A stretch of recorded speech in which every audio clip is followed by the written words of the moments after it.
Hello, everyone, and welcome to Prowess Live this week. We are talking about lead magnets and the top 3 things that we see online business managers make when creating or building those lead magnets. So we're excited about this conversation because it's an important one. Before we get started, you know how we like to drop a question into the chat. So share with us today. When you think about lead magnets, what's the thing that gets you to click? Like, be honest. When you're scrolling, there's always those things that catch your eye, right? So is it like the Cosmos style quiz? Those are your favorite things to do. Is it that white paper of just information? It's that answer to the question and I want it. Or is it the trick of the promise to the secret answer, right? It's hidden in there. So you will watch the video, download the thing, take the quiz if you get the secret answer. What makes you click that button? And as you're thinking about that, I just want to introduce ourselves. I'm Leah with Prowess Project, sitting in for Ashley today. And like I said, we're talking about lead magnets and the top 3 things OBMs make, who we are and why we're talking about this. At Prowess Project, we help train people that want to become online business managers. So taking their amazing skills of operations, tech savviness, and matching them up with CEOs that also need that talent to help grow and scale their business. So I've been with Prowess here and I help on the training side. And so we do talk a lot about lead magnets and how to build your business. And so this is a very important part of that. And I'm joined today by Natalie Schmerdla here that helps out with OBMU. And we're going to be talking all about this topic. So as we're getting started and you're thinking about those reasons that you click, and I love these answers that you're a sucker for that quiz. I get that one. I always like to see creatively what's out there. So we're going to be breaking down how to make sure people click that button. So welcome, Natalie. Thanks for joining us. Thanks, Leah. Happy to be here. Yeah, I was definitely the Cosmo quiz girl back in the day. So I think that's just stuck to the digital world now. I mean, and then we'll get into this, but talking about that good UI that even makes it more fun to take that quiz, right? Absolutely. But as we're thinking about these lead magnets, right? You guys all have these amazing skills to offer. And the goal is to get your information out there in front of that CEO who might need the skills that you've built your business around. You could also be someone who's helping someone build their lead magnets. So today we're going to talk through 3 main areas where we see people make mistakes when it comes to that lead magnet. And really what you're trying to do is make sure that you capture that email address, right? Like that's the end goal, is to have building up that email list so that you can then send out that newsletter, send out that information, follow up with people who are engaging with your content. We talk a lot about wanting to serve or work for the right people that match our interests. So if we're elevating people in the world by providing back end support, we want to make sure we know exactly who we can talk to. And so having a lead magnet that is designed around how that ideal customer is thinking and feeling is key. And so that's why it's so important to have something that resonates with that ideal customer. So we want to start off by thinking, are they people that like information? If you have a very technical group that you're working with, they might like the white paper. If you have a very creative group, they might like the quiz. So it doesn't matter which one you pick. We're going to talk about some of the things where it could go off the rails and they're not going to click that button. So the first thing that I wanted to touch on, and Natalie, I don't know about you, but I'm 100% guilty of this one, is that we make it too complicated. A million percent.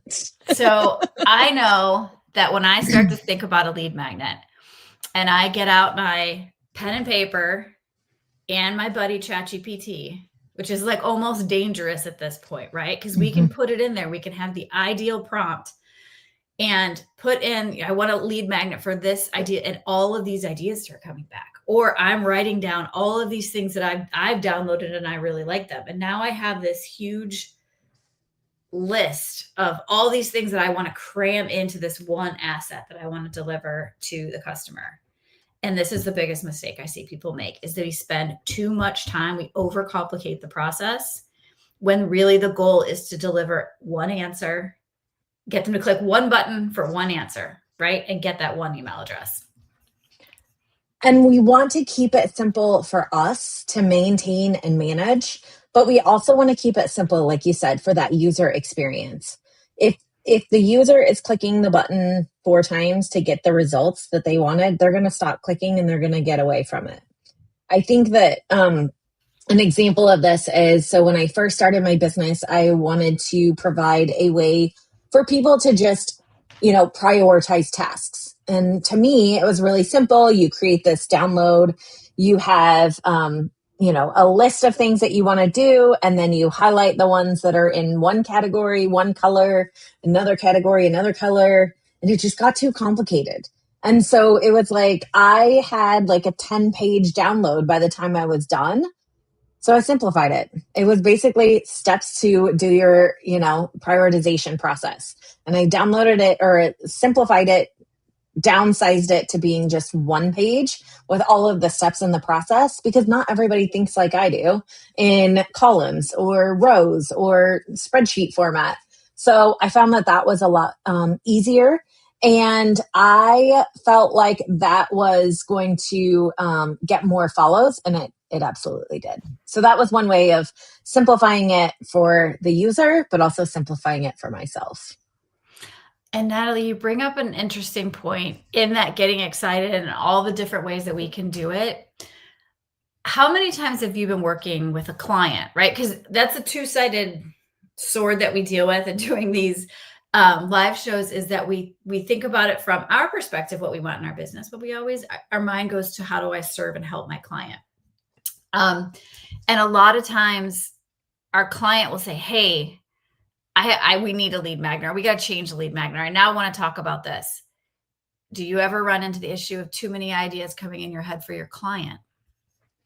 Oh, 1,000,000%. Your clients are going to want 10 different downloads, and they want to have all the information out there.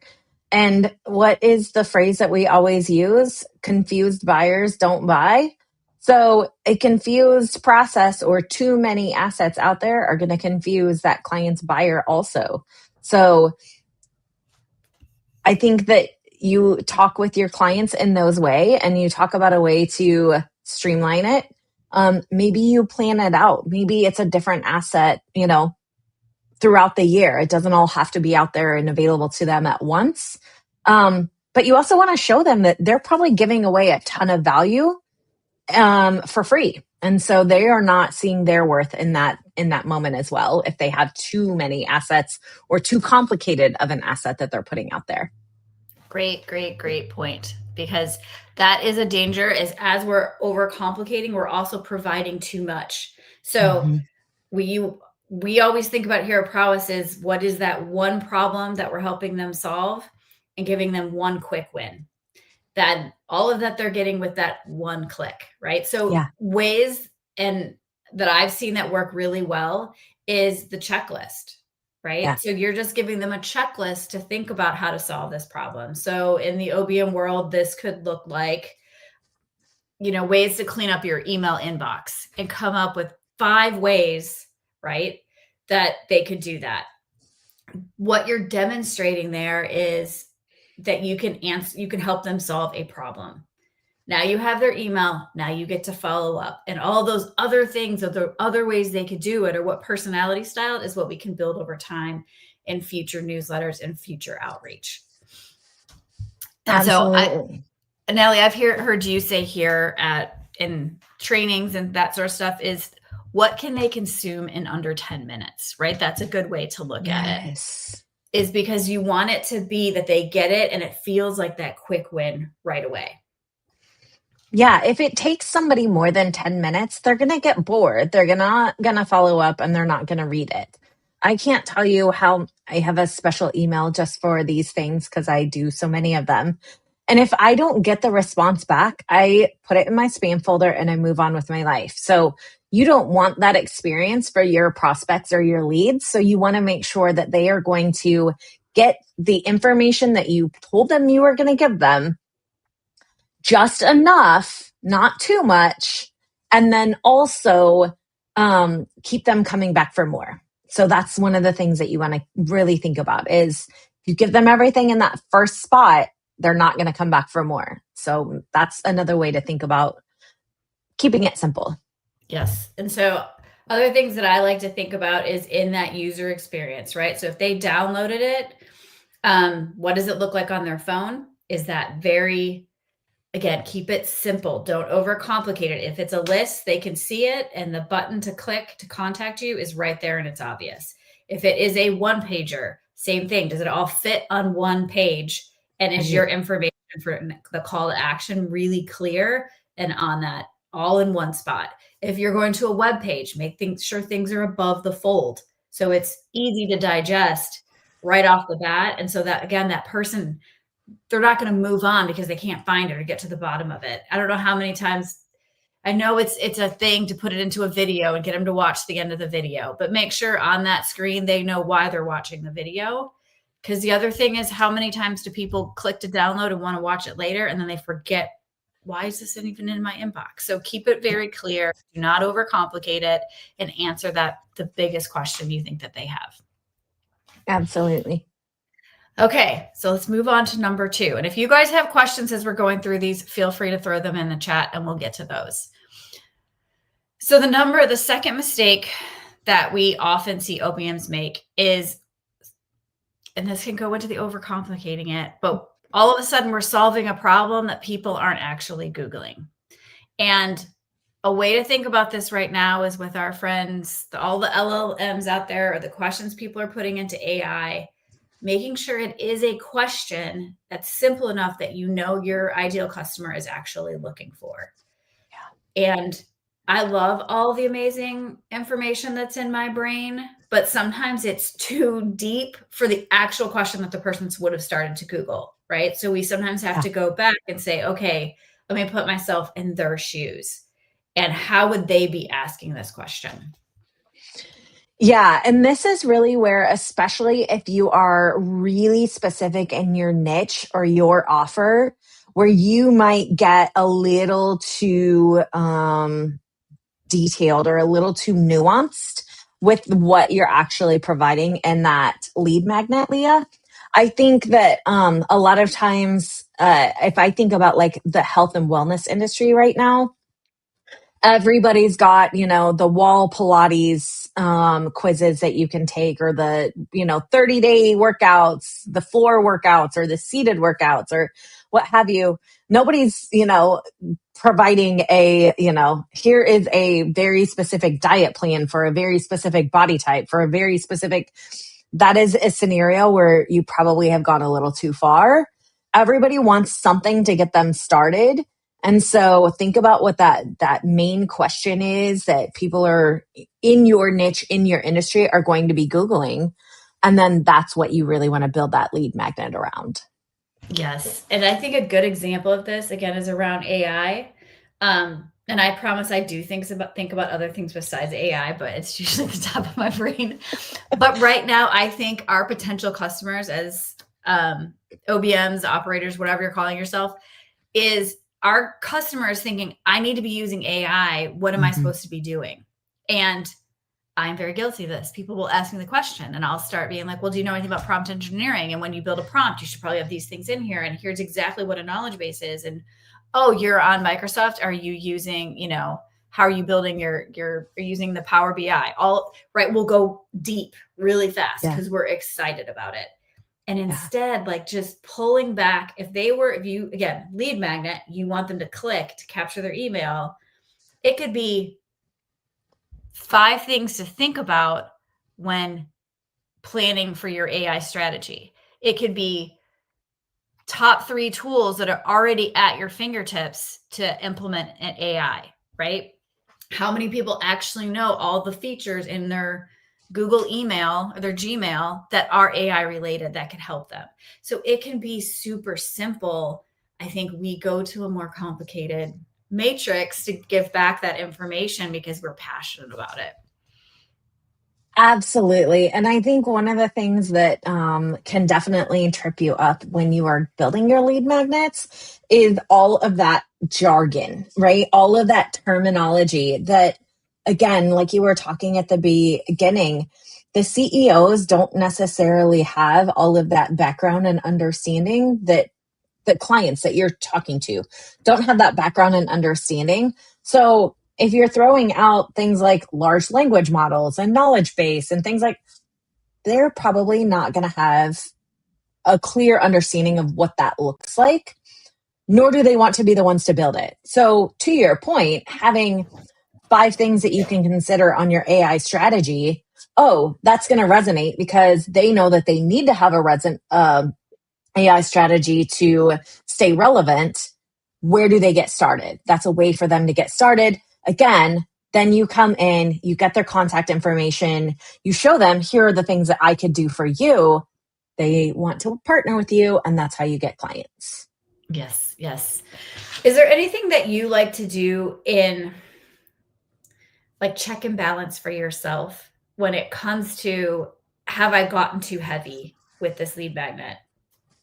The best thing that you can do is find somebody that knows nothing about what you do and ask them to look at it. So Yes. in this case, I have, my executive director, who those of you that know me, that's my mother. And I will just run it by her. She does not come from this world. She does not come from this understanding. She has worked in small business. She does, have a decent sense of, technology and process and all of that sort of thing. But if I run something by her and she's like, I don't get it, then I know I've overcomplicated it. So just find a trusted advisor, somebody who is not necessarily really well versed in your space, who can ask I don't get what that means, or what does this acronym stand for? That's another thing we get lost a lot in as we get into our world. So we use a lot of acronyms or jargon that people outside of our space really don't understand. Right. And that might be a great place to start, is because create the list of the acronyms, create Yeah. the list of your industry jargon that would help that person who is serving that audience, help them, understand. And Blenda threw in a great point about Answer the Public. That is a website that you can go to where it is pulling in the information of what people are putting into search engines. Google auto suggest is another thing. As you start to type in something, see what comes up. And you can even use ChatGPT to reverse engineer this, where if you say, I want to talk about AI, what might be 3 questions someone who doesn't know anything about it but knows they need a strategy might ask, right? And then start with those things. Start with the beginner questions and make it simple so that you are then making it easy for them to continue working with you, because the worst thing we can do is having them drinking from a fire hose and feeling overwhelmed from the start. Yeah. So we've talked about keeping it, not overcomplicating it, and making sure that the question that we're answering is something people are actually Googling. The third one that is really important, and I think there's lots of layers to this, is that we don't want to drop the ball on the opt-in. So once someone has said, yes, this information, that looks like it's really going to help solve it, that is the question that's been on my brain. They put that email address in and they hit submit. The next steps are really important to make this lead magnet actually valuable in your business. Because the worst thing that can happen is you don't capture the email, or you don't acknowledge it, and they think it went into a black hole. Especially for the seat that we sit in, is in operations, is to help showcase that we really can help with all of these things. That's their biggest fear, right? Is things are going to fall through the cracks. How many times do we hear that? That's why they are talking to an operations person. So any suggestions that you have there to make sure, whether it's the workflow, the automated email, whatever it is that happens next?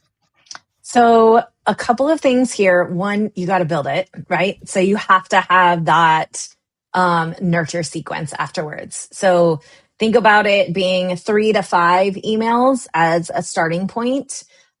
We talk a lot in OBM University about, kind of the cadence that makes sense there, but you want this to essentially, like you were saying, showcase what you can build for them.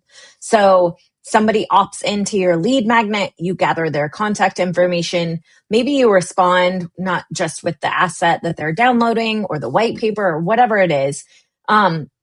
But then you are also sending a thank you note. Hey, thanks for following along. this is what I do. This is who I am. We'd love to chat if we can help you in your business. Wait a day or two and then follow up with some more emails. Again, as you're building that email sequence, don't make them so complicated that people don't read them.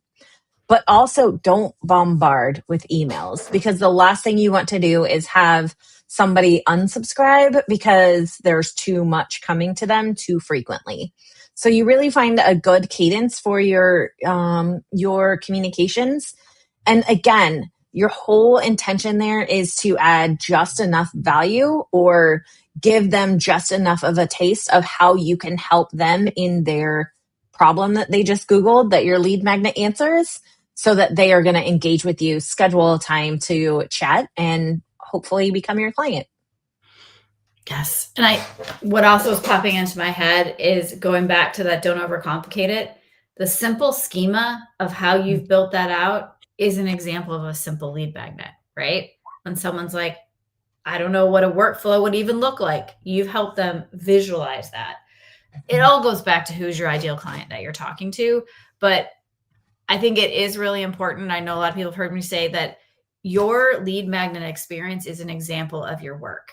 So if you have someone who that's one of the ways that they get leads, they're looking for someone who knows how to build those funnels and those automations.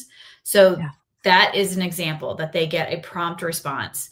Those emails are clear and tells them what to expect and how you guys can continue that relationship. Maybe it has the links to social media and giving them clear calls to action of what to do next. You want to also make sure that it's matching that personality style that you want to reach. If you're working with a lot of creative people, a video might be a great option. If it's people that are more data-driven, then some statistics, right? But keep it simple and make sure that it does show up in their inbox, because if they feel like that just went into the void, that's the danger when you're in operations and wanting your lead magnet to be really valuable. Absolutely. And there's a couple of other things that I would just call out in this space too, Leah.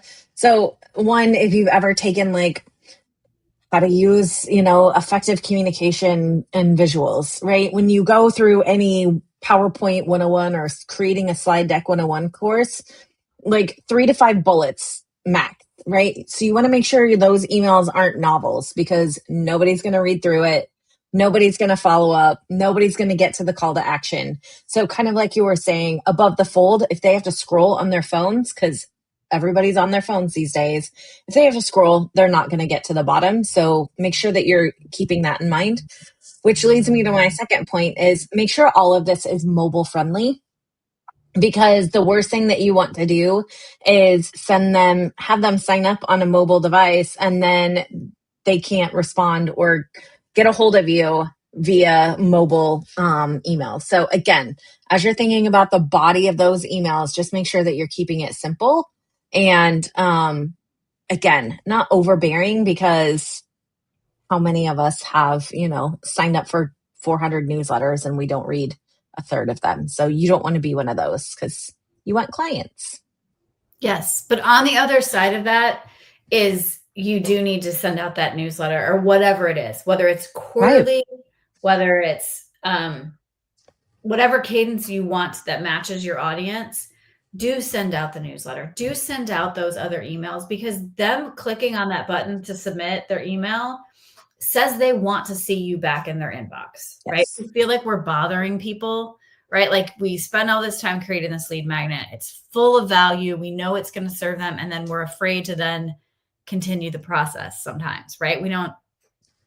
That's me. Maybe that's not everyone. But I'm always like, oh gosh, now if I'm doing a newsletter, is it too much? Or do they actually want to hear from me again? The answer is yes. They gave you their email. So you now have permission to show back up in that inbox at whatever cadence works for you. But do be consistent, because it's, you know how it is. It's 2:00 in the morning and they're thinking, I need help with this, or I need to bring someone to set up this technology for me. They might not get back to it for 2-3 months. But if you've been showing up consistently and delivering value, that's when they know who to reach out to. Yeah. And another thought that I just had on that front, Leah, is that Those emails often also will kind of be a reflection of the work that you can do for them, right? So you want to show them that, hey, I am going to stay consistent. I have a repeatable pattern. My workflow runs consistently on the third Thursday of every month, right? My newsletters are simple and digestible. They aren't, they contain value, but they're not over inundated with too much information. So I think that is a really good point too, that again, that person that's coming to you, that person that's up at 2 a.m. in the morning googling, Instagram scrolling, finds your lead magnet, they are looking to solve a problem that they are having. You are going to demonstrate how you are going to solve that for them because you're doing it in your own business. Yes. And I encourage people to have fun with this too, because when I can sit back and think, what do I want to do to help somebody creatively? What do I want to be putting out there, and have some fun with that lead magnet? Again, I have to remind myself that it does not need to be perfect. Like I could spend hours in Canva making the design. Black and white and no images is fine too, right? We can use just simple icons, and keeping it just, again, not overthinking it, not waiting till it's perfect, but having something that we feel good about and we're proud of that value that we're putting out there. That's the kind of lead magnet that we want to have. Absolutely. I think that, again, your intention is to capture that viewer, for lack of a better way of saying it. Your intention is to get that person, to bring them in, plant the seeds of value that you're adding to them, and then they can come back to you because you are consistently there, you're continually providing value, and that sort of thing. Mm-hmm. What are some of the most creative or not even creative, because I don't want it to sound like it has to be this big fancy thing, but what are some of the things that you've seen like that works, that gets someone to take the next step? Yeah. So quizzes, checklists, like we kind of started out at the top. I think that, and I'm trying to think of the best way to explain this, but a quiz or a checklist that answers the question, do I have a problem in my business? Or I do, helps that person realize, oh my gosh, I have a problem in my business. Because sometimes people are like, something's not right, but I don't know what it is. And so they're trying to figure that out. I think, again, actual useful information. And there's no fancy way to say it, but something that somebody could take action from just by way of downloading your asset. So if you have, I liked the email cleanup one as an example. If you can actually take that download and go do something that's going to make your life, your business, your situation easier, it's going to resonate more. And then they're going to come back for the next one. And then they're going to come back and ask you for help because they don't have time to do the things that you told them to go do. I would say the third thing is, when you think about your emails or the assets that you're downloading, if they kind of build on each other. So maybe your actual lead magnet is like a level 1 of how to clean up your inbox. And then maybe your subsequent nurture emails are a new, simplification tip every month or every week or however frequently you're doing it. Those are also helpful because, again, when you're adding the value without giving them away too much, it helps them realize, oh, I really need to do this thing, but I don't have the time. So I want to pay somebody to do it for me. That's going to get somebody to come back. That's going to get somebody to engage with you, schedule time, and really, realize that, hey, I'm just going to let this person handle this for me because they're an expert. They do it well. And it's going to save me time and money in the end. Oh, great point. And this is going to be true confessions here, but it's like what you were making me think about is the times where I wasn't keeping all that in perspective and I created a lead magnet that did not build upon the journey of working with me. So I got really excited. Maybe I created this quiz and it was a really cool interface and they could click these things and then it spit something out, and the answer landed in their inbox. But that didn't actually correlate with my free discovery call. You know what I mean? Like the reason why I'm saying get on the phone with me, and then what my offers are. So you want to make sure that it all aligns and that it does build upon each other, the story that you're trying to tell. And again, I encourage people to be as simple as we think. It's more complicated than it is, because we do amazing and complicated things. But that beginning could just be, again, if you're going to help someone with, let's say it is workflows, they need automation, they need a CRM. That's who you're trying to attract, is that person who's like, hey, help me migrate my CRM and set up all these workflows. It could be something as simple as 3 features people didn't know in the workflow process, or definitions in the workflow process. Mm-hmm. So then that invites them, then they say, hey, that person looks like an expert. And then my next offer is, we're going to audit your current one and tell you where the problems are, right? So it all makes sense. And that in their mind, it's very streamlined. You are the expert to answer that question.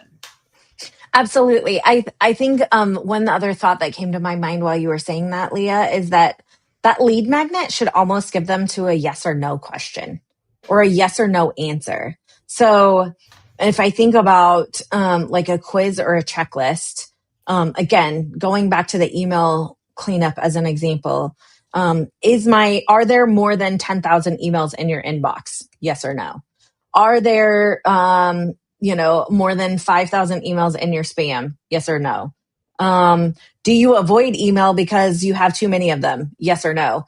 And then add it up. And at the end, if they're all yeses, then you simply just say, sounds like it's time for an email cleanup. And you direct them to your email cleanup service, strategy, course, discovery call, whatever it is that you're going to direct them to. But it's a very simple funnel as well for you to direct people. And again, it doesn't have to be super complicated. I think I told you I really was working on a particular lead magnet for my own business. And I spent way too much time trying to make it a fancy quiz that was going to pop out the answer. And I know I came to you and I was like, why don't I just make this a checklist? And you're like, yep. And that made it so much easier so that people could just get what they needed and then decide, yes, this is something I need, and then come leverage me to help them with that. Yep. And I could only tell you yes, Natalie, because I've done it myself with those WIS forms. I got type forms. I got real deep into that for a while, and I was like, I can create all of these things and I can add scores. And at the end, all the person really, my ideal client, it was like, am I someone who's going to benefit from bringing on help, or can I do this myself? Right. Yes. And that alone of top 3 things that you should be outsourcing, or just giving them that clarity. Yeah. And honestly, a lot of times people just want to be invited into that conversation, right? Mm-hmm. They're stressed about these things. This is your area. You're passionate about talking about AI in your email. Great. Let's connect. So yeah, I've hours, days I've probably lost setting up quizzes and scoring and all of that sort of stuff. I do too think that talks to people like you and I who are doing this work. So if you are someone who is going to be supporting people in this kind of space or doing this kind of work, maybe you're wanting to support a VA agency or wanting to support somebody that does email marketing, a lot of email marketing. Maybe they do email marketing for other clients. Then maybe that is the right thing for you. But again, most of the time, the clients that are coming to people like us that we're delivering services to are like, I have a problem. I don't know what I need. I just need somebody to fix it. So that's where we go back to the 3 tips. Keep it simple, and making sure that we are not over engineering it, making sure that we are answering the problems that they are coming to us, and then following up with that nurture. Those are really the 3 things that they want us to do. Yeah. And so to wrap this up, I think I'm going to add a bonus one. And that's the mistake that we see a lot of OBMs make is they never launch the lead magnet. So whatever idea that you have of this might serve it, set it up and get it out there, because you need to start testing it. And a lot of times we'll stop, or we'll be like, only a couple people clicked on it. That's okay, right? We're not trying to get 1,000 clients every week, right? We need a couple that resonate with us. So get the lead magnet out there, get it off of your Canva files, put it into the way that you can capture someone's email, and then follow up with them. That's how you're going to start connecting with people. That's how you're going to start learning. Your lead magnet will evolve over time, but the worst thing you can do is not have one, not be reaching out to your audience, not putting your offer out there. So I will stop there on my preaching. No, put it out there is, one of our mantras. So I agree. Nobody's going to find it if you don't put it out there. Yep. All right. Thank you everyone for hanging out with us today. Next week we have a replay, and then we will be back after that. So enjoy your holidays, and we will talk to you soon. Thanks, all.